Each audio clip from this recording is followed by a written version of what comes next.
الحمد للہ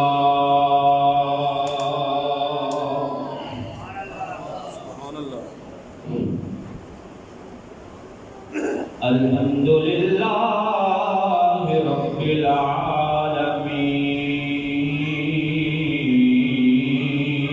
العالمین سبحان اللہ والعاقبۃ للمتقین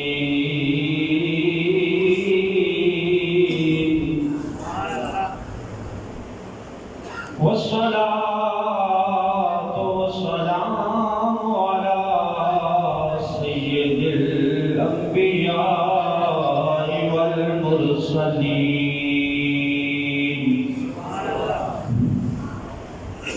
وعلى آلہ الطیبین الطاہرین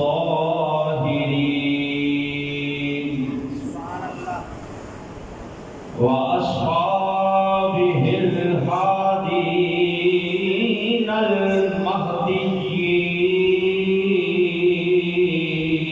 المهديين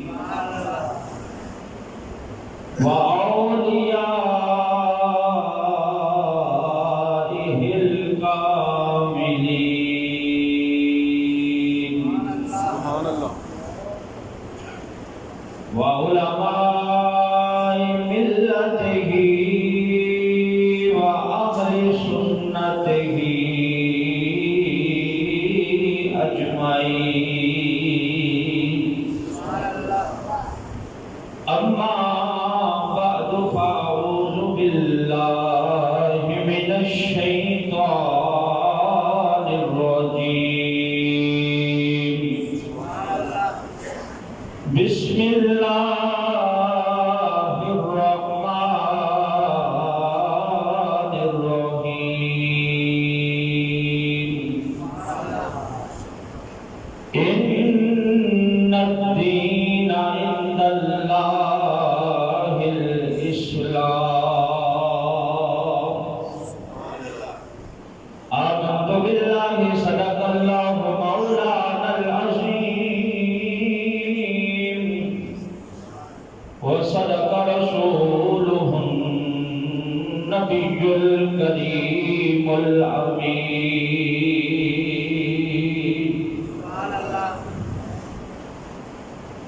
الصلاة والسلام عليك يا رسول الله مل کے درود پاک پڑھیں گے الصلاة والسلام عليك يا رسول الله وعلى آلك وأصحابك يا حبيب الله الصلاة والسلام عليك يا شفيع المذنبين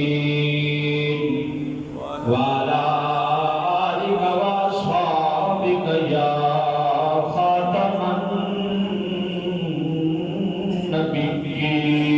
النبيين مولاي صل وسلم دائما ابدا حبيبك خير الخلق كلهم مولاي صل وسلم دائما ابدا على حبيبك خير الخلق كلهم محمد سيد القرنين والثقلين محمد سيد القرنين والثقلين والفريقين من عرب ومن عجم مولاي صل وسلم لا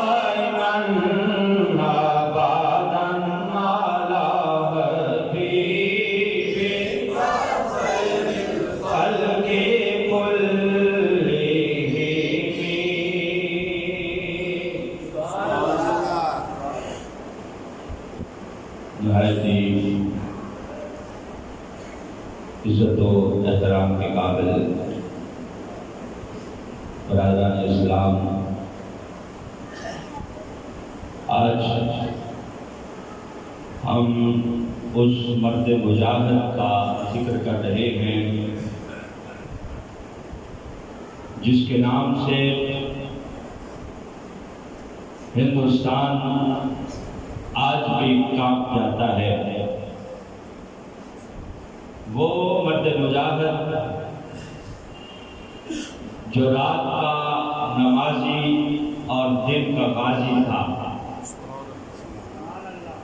وہ مرد مجاہد، وہ مسلم فاتح، وہ مسلم حکمران کہ جس کا نام لے لے کر ہندو بچوں کی مائیں اپنے بچوں کو سلاتی تھی کہ سو جاؤ ورنہ سلطان محمود غزنوی آ جائے گا۔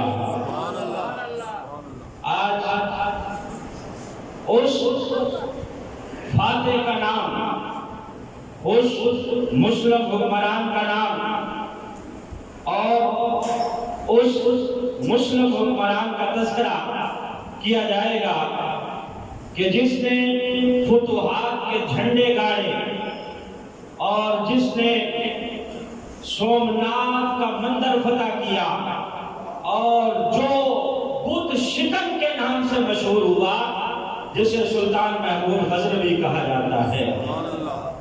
سلطان محمود غزنوی۔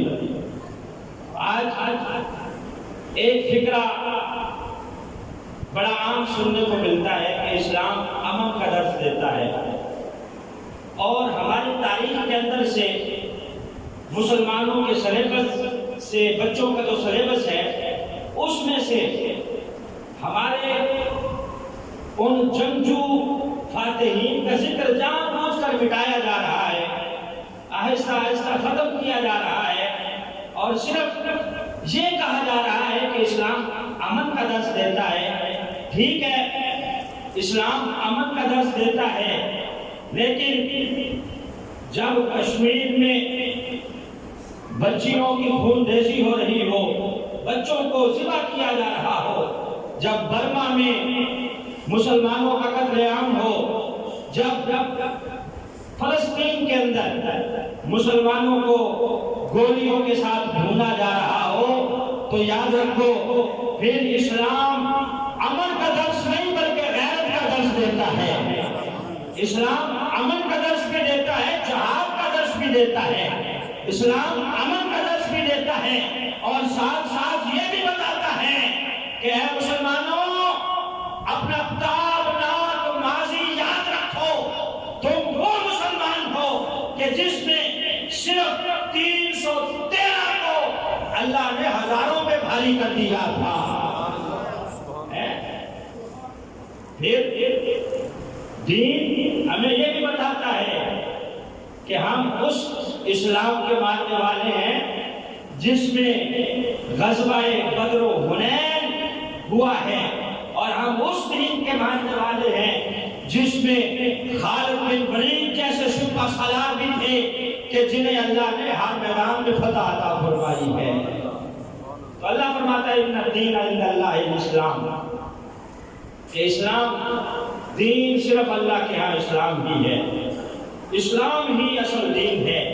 نبی پاک صلی اللہ علیہ وسلم کو اللہ رب العزت نے دین پھیلانے کے لیے آخری پیغمبر کے طور پر مبعوث فرمایا، اور آپ نے اپنی زندگی سے، عمل سے اور دیگر ذرائع سے اور طریقہ کار سے اسلام کو پھیلایا، اور اللہ رب العزت نے نبی پاک صلی اللہ علیہ وسلم سے وعدہ کیا کہ اے محبوب، ہم اس دین کو تمام دینوں پر غالب کر دیں گے، تمام دینوں پر یہ دین غالب آ جائے گا۔ ایک وعدہ یہ کیا کہ محبوب آپ ہمت کریں، آپ کوشش کریں، آپ پھیلاتے جائیں دین کو، محنت آپ کریں، اور نتیجہ خیر اس محنت کو کرنا یہ ہمارا کام ہے۔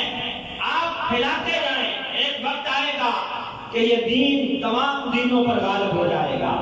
ایک وعدہ یہ کیا، اور دوسرا وعدہ یہ کیا وَإِنَّا لَهُ لَحَافِظُونَ کہ محبوب اس دین کی حفاظت ہم خود کریں گے۔ یہ دین اتارا ہم نے ہے اور اس دین کی حفاظت بھی ہم کریں گے۔ یہ دو وعدے اللہ رب العزت نے اپنے محبوب سے کیے۔ اب ظاہر ہے اللہ رب العزت خود تو آ کر دین کی حفاظت نہیں کرتا، نہ اللہ خود اتر کر دین کو غالب کرتا ہے، بلکہ اللہ دین کی حفاظت کے لیے اور اس کی تبلیغ کے لیے جب بھی انتخاب کرتا ہے اپنے بندوں کا انتخاب کرتا ہے۔ اس کی حفاظت کے لیے، اس کے غلبے کے لیے اللہ رب العزت نے اپنے بندوں کا انتخاب کیا۔ پھر اس دین کا ایک ظاہر ہے اور ایک اس دین کا باطن ہے۔ ظاہر کیا ہے؟ نماز، روزہ، حج، زکات، اعمال اور اعتقادیات، یہ اس دین کے ظاہر ہیں۔ ظاہر کی حفاظت کے لیے اللہ نے ڈیوٹی لگائی علماء کی، غازیان اسلام کی، حفاظ کی، قرۂ کرام کی، ائمہ مساجد کی، خطباء کی اور مسلم سلاطین کی، سلطانوں کی، نیک دل بادشاہوں کی اور غازیان اسلام کی۔ اللہ ان کے ذریعے اسلام کے ظاہر کی حفاظت فرماتا ہے۔ اور جہاں تک باطن کا تعلق ہے، اسلام کا باطن کیا ہے؟ اسلام کا باطن ہے صبر، شکر، رضا، تسلیم، اللہ کے اوپر بھروسہ، اعتقاد اور اللہ رب العزت کے لیے سب کچھ قربان کر دینا۔ اس کام کی حفاظت کے لیے اللہ نے اپنے ولیوں کا انتخاب کیا۔ یعنی باطن کی حفاظت اللہ ولیوں کے ذریعے سے کرواتا ہے اور ظاہر کی حفاظت اللہ علماء اور غازیان اور مجاہدین اور مسلم سلاطین کے ذریعے کرواتا ہے۔ گویا اللہ اس دین کے ظاہر کی بھی حفاظت فرماتا ہے اور اس کے باطن کی بھی حفاظت فرماتا ہے۔ تو باطن کی جنہوں نے حفاظت کی ان کا تذکرہ آپ سنتے رہتے ہیں۔ گزشتہ جمعہ بھی ہم نے انہی باطن کی حفاظت کرنے والوں میں سے ایک اللہ کے ولی حضرت داتا علی حجویری رحمت اللہ علیہ کا تذکرہ کیا تھا، اور آج اس کا تذکرہ ہے جس نے اس اسلام کے ظاہر کی حفاظت فرمائی، ظاہر کی حفاظت فرمائی۔ حضرت سلطان محمود غزنوی رحمت اللہ علیہ، پورا نام ہے یمین الدولہ محمود بن سبکتگین۔ سبکتگین ان کے والد کا نام ہے، سبکتگین۔ والد بھی بڑے اللہ کے ولی ہیں اور وہ بھی سلطان ہیں۔ گزر رہے ہیں، جا رہے ہیں، راستے میں دیکھا کہ ایک ہرنی ہے اور ساتھ اس کا بچہ ہے۔ بچہ تھوڑا تھوڑا آگے ہے۔ اس بچے کو پسند کیا، خوبصورت لگا، اٹھا کے گھوڑے کے اوپر اپنے ساتھ بٹھا لیا۔ اب آگے آگے جا رہے ہیں، وہ ہرنی پیچھے پیچھے آ رہی ہے کیونکہ بچہ سبکتگین نے اٹھا لیا تھا۔ تھوڑا سا آگے گئے تو رحم آ گیا، اس ماں کے اوپر بچہ اتار دیا۔ یہ واقعہ مورخین نے لکھا ہے کہ نبی پاک صلی اللہ علیہ وسلم کی رات کو حضرت سلطان محمود غزنوی کو سرکار دو عالم صلی اللہ علیہ وسلم کی خواب میں زیارت نصیب ہوئی۔ فرمایا جس طرح تم نے اس جانور پہ رحم کیا ہے، اسی طرح تم اپنی رعایا پہ شفقت کرتے رہنا، اسی طرح تم اپنی رعایا پر بھی شفقت کرتے رہنا، مہربانی کرتے رہنا۔ یہ سلطان کے والد ہیں اور سلطان 971 میں پیدا ہوئے۔ حافظ قرآن بھی تھے، بلند آواز سے کہو سبحان اللہ۔ یہ مسلم بادشاہ کا تذکرہ ہو رہا ہے، کیا تھے؟ حافظ قرآن بھی تھے اور فقیہ عالم بھی تھے، محدث بھی تھے۔ پوری رات اپنے محل میں علماء کو جمع کر کے نبی پاک کی احادیث سنتے رہتے اور علماء کو داد تحسین دیتے رہتے۔ ساری رات گزرتی کبھی قرآن پڑھتے ہوئے اور کبھی نبی پاک کی حدیث سنتے ہوئے۔ سلطان محمود غزنوی آج بھی اگر ان کا تذکرہ ہوتا ہے تو دل کرتا ہے بندہ گھوڑا لے اور تلوار لے کر جہاد کو نکل جائے. ایسے جری اور مجاہد انسان کہ دور دور تک جنہوں نے سلطنت اسلامیہ کو قائم کیا، افغانستان اور یہ پشاور کے راستے، خیبر پاس کے راستے، یہ جو موجودہ پاکستان ہے، یہاں ہندوستان اور یہ افغانستان، کابل کے علاقے، ایران کے علاقے، یہ سارے کس نے فتح کیے؟ سلطان محمود غزنوی نے فتح کیے. سلطان محمود غزنوی نے یہاں فتح کے جھنڈے گاڑے ہیں.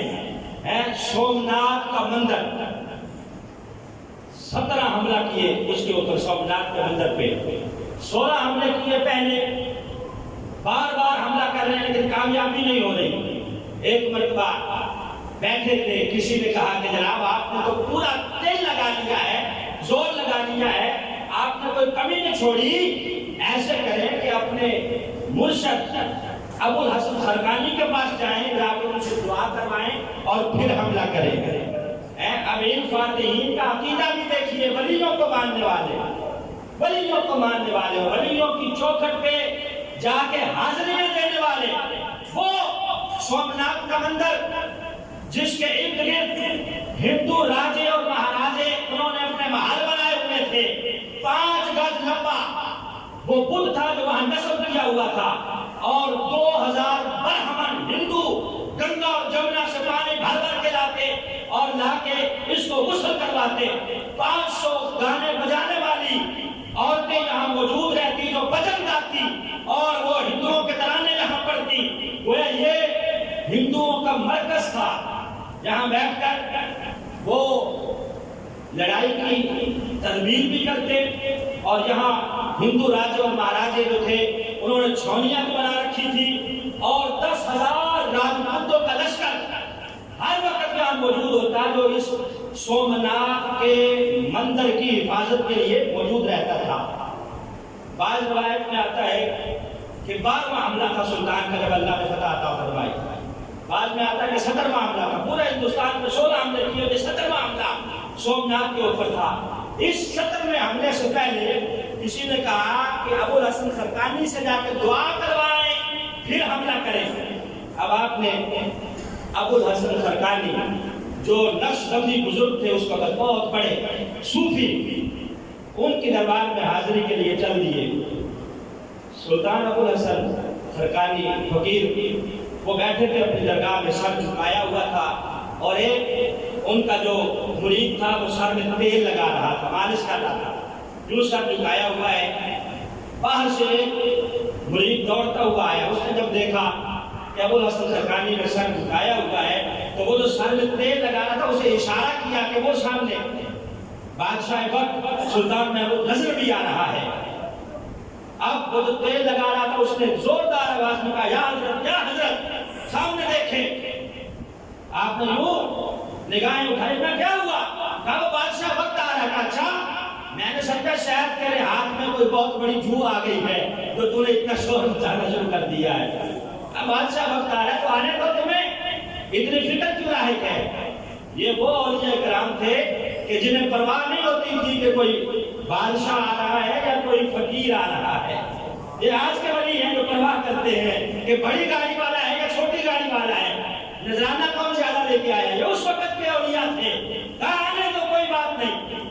اب خواب اڑ رہی تھی، درویش جھاڑو دے رہے تھے.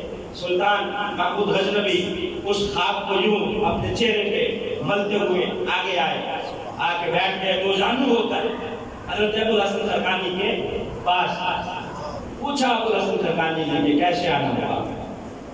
کہا جناب یہ نذرانہ ہے، بھری ہوئی ایک تھیلی اشرفیوں کی پیش کی. آپ نے کہا اچھا.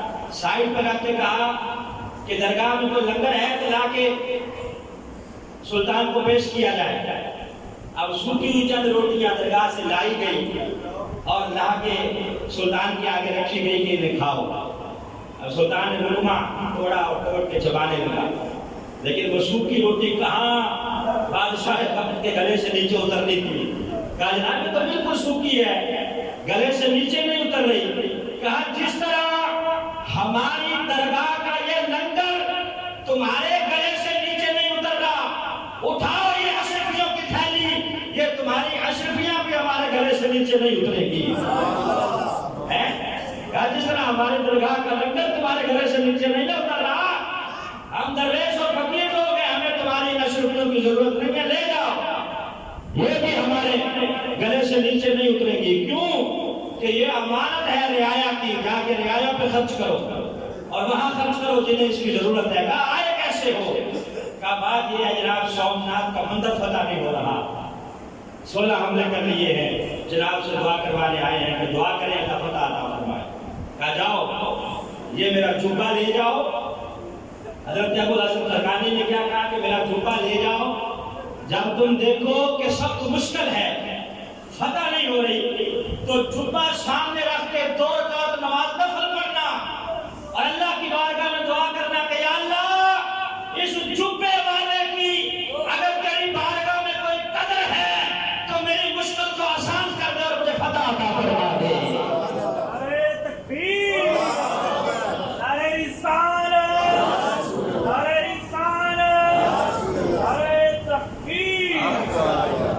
کہا یہ جوبہ لے جاؤ، جب دیکھو کہ مشکل ہے تو 2 رکعت نماز نفل پڑھنا اور دعا مانگنا، اللہ مشکل آسان کر دے گا۔ اب سلطان محمود غزنوی نے جوبہ اٹھایا، اٹھا کے چل دیے۔ اب پوری آبتاب کے ساتھ جب حملہ کیا سومناتھ کے مندر پہ، 10,000 کا لشکر وہاں موجود ہے، اور جب بھی حملہ ہوتا تھا ارد گرد کے جو لوگ تھے وہ بھی وہاں اپنے اس مندر کو بچانے کے لیے جمع ہو جاتے تھے، اکٹھے ہو جاتے تھے۔ اب سخت مشکل ہو گئی، وہ جو ہندو راج اور مہاراجا ان کی فوج غالب ہونے لگی، ادھر سے ہندوؤں نے پکارا اور پکار کے کہا سلطان محمود آج تیرے فنا ہونے کا وقت آ گیا ہے۔ سلطان نے ادھر نعرہ تکبیر بلند کیا، کہا میری فکر نہ کرو، تم اپنے مندر کی فکر کرو، آج اللہ ہمیں ضرور فتح عطا فرمائے گا۔ جب دیکھا کہ غلبہ نہیں ہو رہا، سامنے جبہ رکھا، 2 رکعت نماز نفل پڑھی، نفل پڑھ کے دعا مانگی اور وہ جبہ سے بتان کر کے خود میدان میں نکل پڑے سلطان محمود غزنوی رحمۃ اللہ علیہ۔ اب ایسا مسلمانوں نے ان ہندو راجے اور مہاراجاؤں کے اوپر حملہ کیا کہ گاجر مولی کی طرح انہیں کاٹتے چلے گئے۔ اللہ نے فتح عطا فرمائی، فاتح سومناتھ بن کے سلطان محمود غزنوی وہاں سے لوٹا اور جتنے اس مندر میں بت پڑے تھے سب کو توڑ دیا۔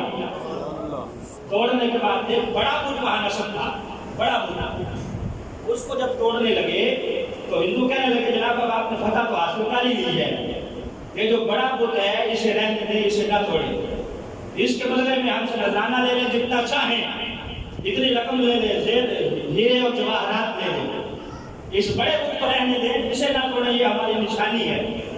اب سلطان محمود غزنوی نے یوں مراقبے میں سر جھکایا اور کہنے لگے کہ اگر میں اس بت کو چھوڑ دوں گا اور بدلے میں رقم لے لوں گا تو میں بت فروش کہلاؤں گا، بت بیچنے والا۔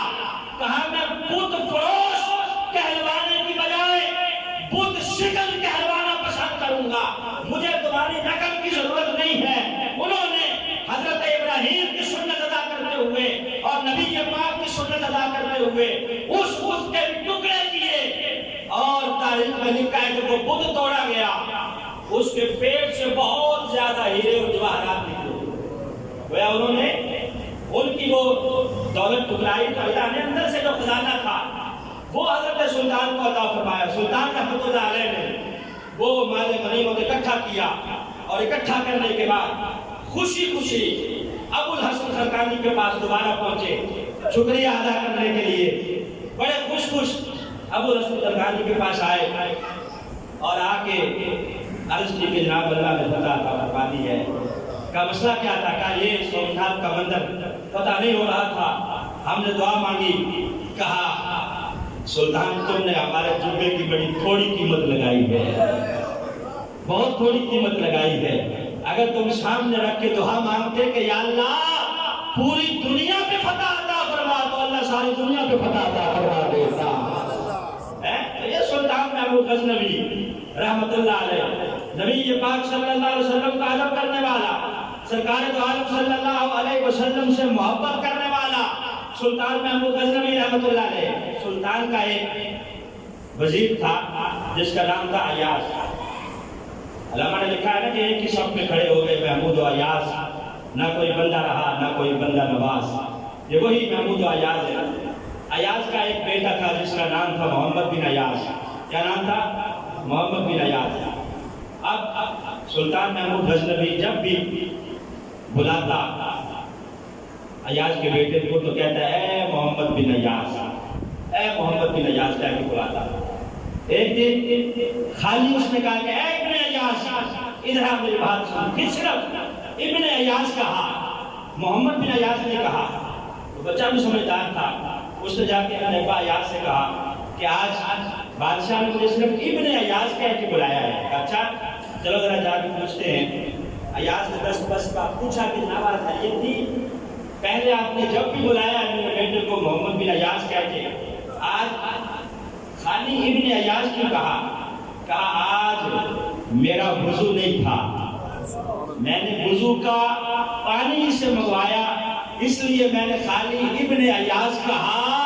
اس کا نام میرے آقا کے نام پر ہے، پہلے جب بھی میں اس کا نام لیتا تھا تو میں وضو کر کے لیتا تھا، اس وقت میں نام لیتا تھا، جب میرا وضو ہوتا تھا تو محمد بن ایاز کہتا تھا۔ آج چونکہ میرا وضو نہیں ہے تو میری غیرت عشق نے گوارا نہیں کیا کہ نبی پاک کا نام بغیر وضو کے لوں، اس لیے میں نے آج نام صرف ابن ایاز لیا ہے کہ آج سرکار دو عالم صلی اللہ علیہ وسلم کا نام لینے کے لیے میں نے وضو نہیں کیا ہوا تھا۔ تو یہ عاشق رسول نبی پاک صلی اللہ علیہ وسلم کی ذات پر درود پڑھنے والے رات گزرتی تھی سرکار دو عالم صلی اللہ علیہ وسلم کی ذات پر درود پڑھتے ہوئے۔ ایک دن ایک فقیر آ گیا آپ کے پاس، حضرت سلطان محمود غزنوی رحمۃ اللہ علیہ کے پاس، آ کے عرض کرنے لگا جناب میرے اوپر 12 دینار یا 12 درہم قرض ہے، میں قرض ادا نہیں کر سکتا تھا۔ رات کو میں نے خواب دیکھا ہے، خواب کے سرکار تشریف لائے، سرکار صلی اللہ علیہ وسلم نے مجھے حکم دیا ہے کہ سلطان محمود غزنوی کے پاس چلے جاؤ، بادشاہ کے پاس، انہیں جا کے کہو کہ نبی پاک صلی اللہ علیہ وسلم نے حکم فرمایا ہے میرا قرض اتارو تو وہ تمہارا قرض اتار دے گا۔ کہا اچھا جناب میں جا کے چلا تو جاؤں، خواب سنا دوں، لیکن میرے خواب پہ یقین کون کرے گا؟ وہ کہیں گے اپنی طرف سے بنا کے لے آیا ہے۔ فرمایا جاؤ جا کے کہہ دینا کہ سلطان نبی پاک صلی اللہ علیہ وسلم نے فرمایا تھا کہ تم جو رات کے اول حصے میں اور آخری حصے میں 30 ہزار مرتبہ میری ذات پہ درود پڑھتے ہو، اس وجہ سے میں تم سے راضی ہو گیا۔ کہا یہ جا کے نشانی بتانا تمہارا کام ہو جائے گا۔ وہ فقیر آتا ہے آ کے جب کہتا ہے قرض اتارنے کا، تو وہ موجود تھے جو دیگر لوگ دربار میں کہتے ہیں جناب یہ تو اپنی طرف سے کہہ رہے ہیں۔ جب اس نے نشانی بتائی سلطان کا سر جھک گیا، کہا آج تو نے ہمارا راز کھول دیا ہے، اس کا سارا قرض بھی اتار دیا اور اپنی طرف سے انعام بھی دیا۔ کہا یہ انعام بھی لے جاؤ۔ سلطان محمود غزنوی رحمۃ اللہ علیہ، ان کا تاریخ کے اندر ذکر سنہری حروف میں لکھا جائے گا اور ہمیشہ سے لکھا جاتا رہا ہے۔ کیوں کہ یہ نبی پاک صلی اللہ علیہ وسلم کا ادب بھی کرتے تھے اور سرکار سے پیار بھی کرتے تھے۔ ان کے وزیر کا ذکر ہوا ایاز کا، یہ بڑا مشہور تھا ایاز۔ جب آیا تھا تو یہ دیہاتی تھا، غریب نوجوان تھا، بادشاہ نے اسے اپنا وزیر بنا دیا۔ وزیر بنا کے اپنے محل میں ٹھہرایا تو دیگر جو وزراء تھے انہیں اب اس کے اوپر حسد ہونے لگا کہ ہم پہلے سے بادشاہ کے وزیر موجود ہیں اور ہم بڑے بڑے نسب والے ہیں، عالی نسب والے ہیں، یہ کل آیا ہے کوئی غلام زادہ ہے اور اس کے ساتھ بادشاہ بڑی محبت کرتا ہے، جو نظر عنایت اس پہ ہے وہ ہمارے اوپر نہیں ہے، وجہ کیا ہے؟ آخر بادشاہ سے انہوں نے پوچھ لیا کہ جناب ہم پرانے آپ کے وزیر ہیں، یہ تھوڑے دن پہلے آیا ہے، یہ اتنی جو ہے آپ کے آگے اتنا زیادہ جو ہے معتبر ہو گیا ہے اور آپ اتنی اس کی عزت کرتے ہیں، احترام کرتے ہیں کہ جو نظر عنایت اس کے لیے ہمارے لیے ہے ہی نہیں۔ بادشاہ نے کہا کہ ایک وقت آئے گا تو پتہ چل جائے گا۔ بادشاہ نے ایک دن پھل منگوایا، وہ پھل کیا تھا؟ کورتما۔ آپ نے دیکھا وہ خربوزے کی شکل جو ہوتا ہے کورتما، وہ منگوایا، انتہائی کڑوا ہوتا ہے، منگوا کر اس کی کاشی کی، سارے وزراء کو لائن میں کھڑا کر دیا، ایک ایک کاش سارے وزیروں کو دی، کہا کھاؤ۔ اب جو بھی وزیر کھاتا ہے تھو تھو کرتا ہے کہ بڑا کڑوا ہے، اتنا کڑوا۔ جب عیاش کی باری آئی، بادشاہ نے دیکھا کہ وہ عیاش کو بڑے مزے کے ساتھ مزے لے لے کر وہ کاش کھا رہا ہے۔ بادشاہ نے پوچھا کہ عیاش یہ میٹھا ہے پھل جو اتنے مزے سے کھا رہے ہو؟ کہا بادشاہ سلام میٹھا تو نہیں ہے تو کڑوا ہی۔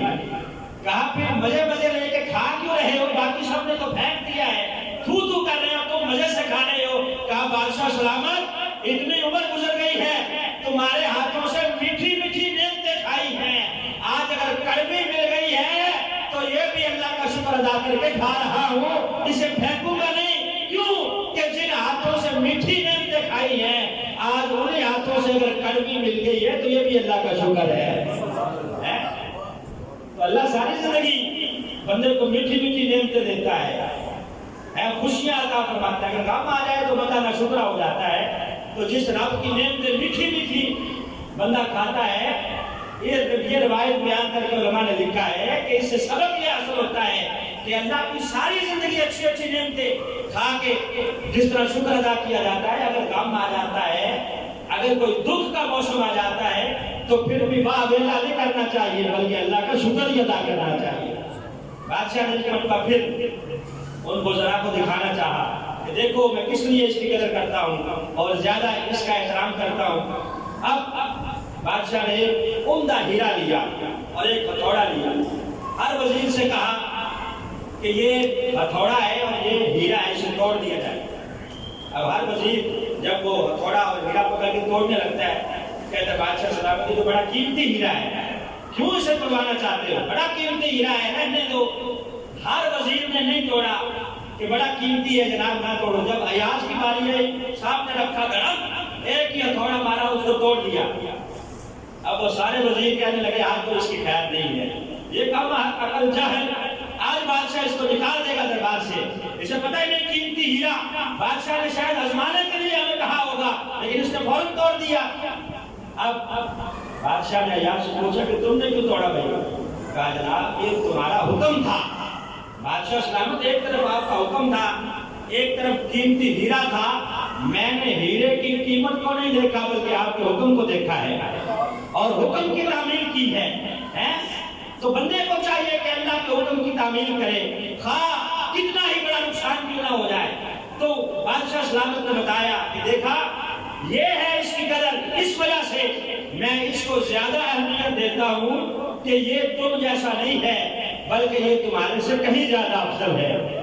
اب ان وزیروں کی خیر حسد بڑھتا گیا، ایک دن کہنے لگے بادشاہ سے کہ بادشاہ سلامت ہمیں لگتا ہے کہ یہ عیاش چوری کرتا ہے، اس نے محل کے پیچھے جو کچی آبادی ہے وہاں ایک کوٹھا بنا رکھا ہے، کمرہ، یہ ہر روز عصر کے بعد وہاں جاتا ہے، وہاں اس نے ایک صندوق رکھا ہوا ہے، تالا لگایا ہوا ہے، چابی اس کے پاس ہے، کسی کو چابی نہیں دیتا۔ جب بھی وہاں جاتا ہے صندوق کھولتا ہے اور کھول کے جو خزانہ اس نے چوری کر کے وہاں جمع کیا ہے اسے دیکھتا رہتا ہے، اس کے سامنے کھڑا رہتا ہے۔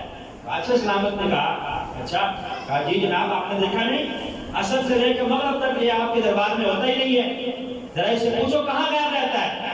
کہا اچھا چلو پھر کل وہیں جا کے جہاں یہ موجود ہوتا ہے اس کے اوپر ہی جا کے حملہ کریں گے اور جا کے دیکھیں گے کہ یہ وہاں کیا کر رہا ہے۔ اب عیاش وقت مقررہ پر عصر کے بعد اس کمرے میں صندوق کھول کے بیٹھا ہے، بادشاہ نے زور سے دروازہ کھٹکھٹایا، غصے میں آ کر چلاتے ہوئے بادشاہ نے اندر داخل ہوا، کہا یہاں کیا کر رہے ہو؟ کہا بادشاہ سلامت آپ یہاں کیسے ہیں؟ کہا پتہ چلا ہے کہ تم یہاں چوری کا سامان جمع کر رہے ہو۔ کہا جناب یہ صندوق ہے، دیکھ لیں میں نے کون سا خزانہ جمع کیا ہوا ہے۔ جب بادشاہ نے دیکھا تو وہاں ایک پھٹا پرانا کرتا ہے اور پرانے سے اس کے جوتے ہیں اور ایک تابند ہے۔ یہ جیسے تم روزانہ آ کے دیکھتے ہو؟ کہا ہاں بادشاہ سلامت، اسی کو میں روزانہ آ کے کھولتا ہوں اور کھول کے دیکھتا رہتا ہوں۔ کہا وجہ کیا ہے؟ کہا جب میں آپ کے پاس آیا تھا تو میں نے یہ لباس پہنا ہوا تھا، یہ جوتے میں نے پہنے ہوئے تھے، میں آ کر اپنی اوقات یہاں دیکھتا رہتا ہوں، یاد کرتا رہتا ہوں کہ بادشاہ کو نہ جانے کب غصہ آ جائے مجھے دربار سے نکال دے، تیرا کیا جاتا ہے؟ تو نے کہنا کہ نکل جا، میں اوقات یاد کرتا رہتا ہوں، دیکھتا رہتا ہوں کہ جب آیا تھا تو میں نے یہ کپڑے پہنے ہوئے تھے، یہ جوتے پہنے ہوئے تھے اور یہ ٹاول پہنی ہوئی تھی، اس لیے میں بار بار آ کے میں دیکھتا ہوں کہ اگر دوبارہ پہننے پڑ جائیں تو شرمندگی محسوس نہ ہو۔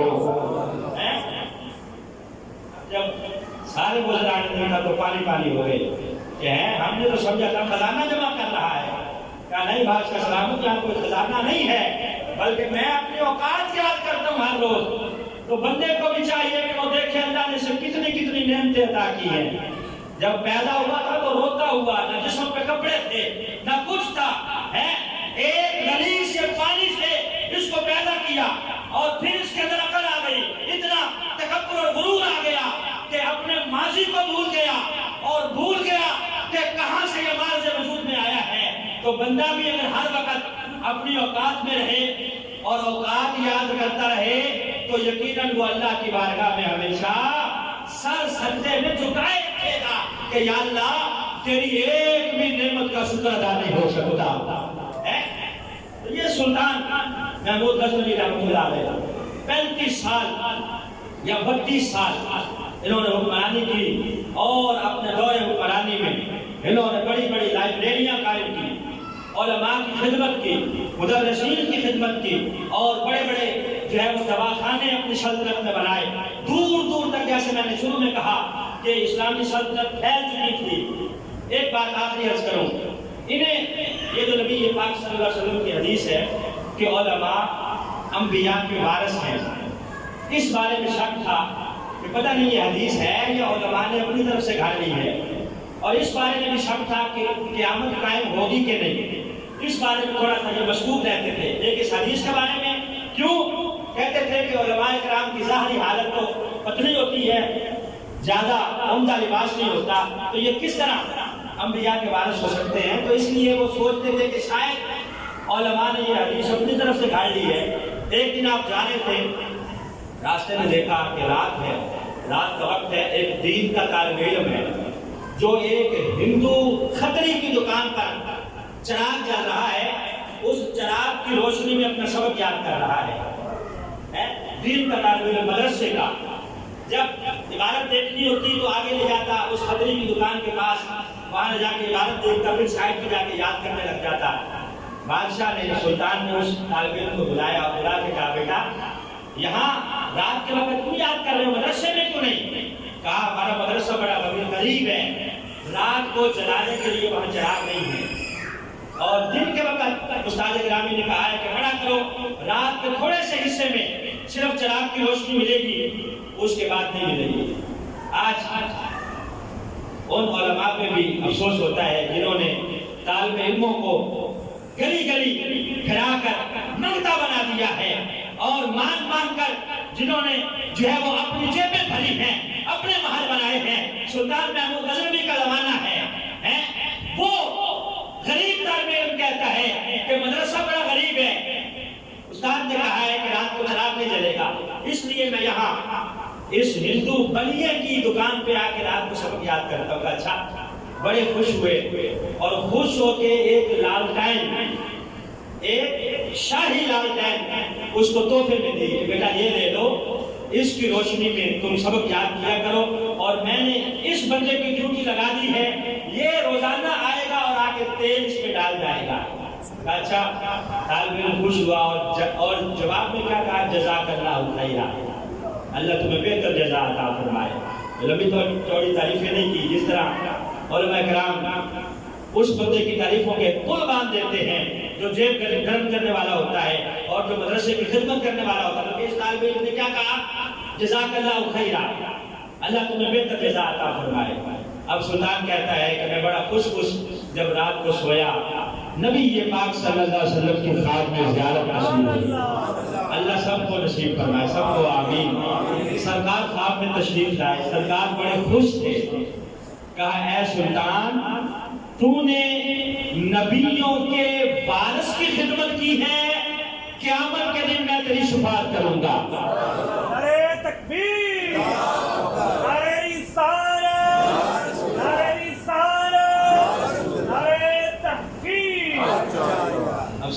کہتا ہے کہ میں پہلے شک میں تھا کہ شاید یہ حدیث اپنے پاس سے گھڑی ہوئی ہے، اب مجھے یقین ہو گیا کہ واقعی علماء انبیاء کے وارث ہیں، کیونکہ سرکار نے فرمایا کہ تم نے نبیوں کے وارث کی خدمت کی ہے، قیامت کے دن میں تیری شفاعت کروں گا۔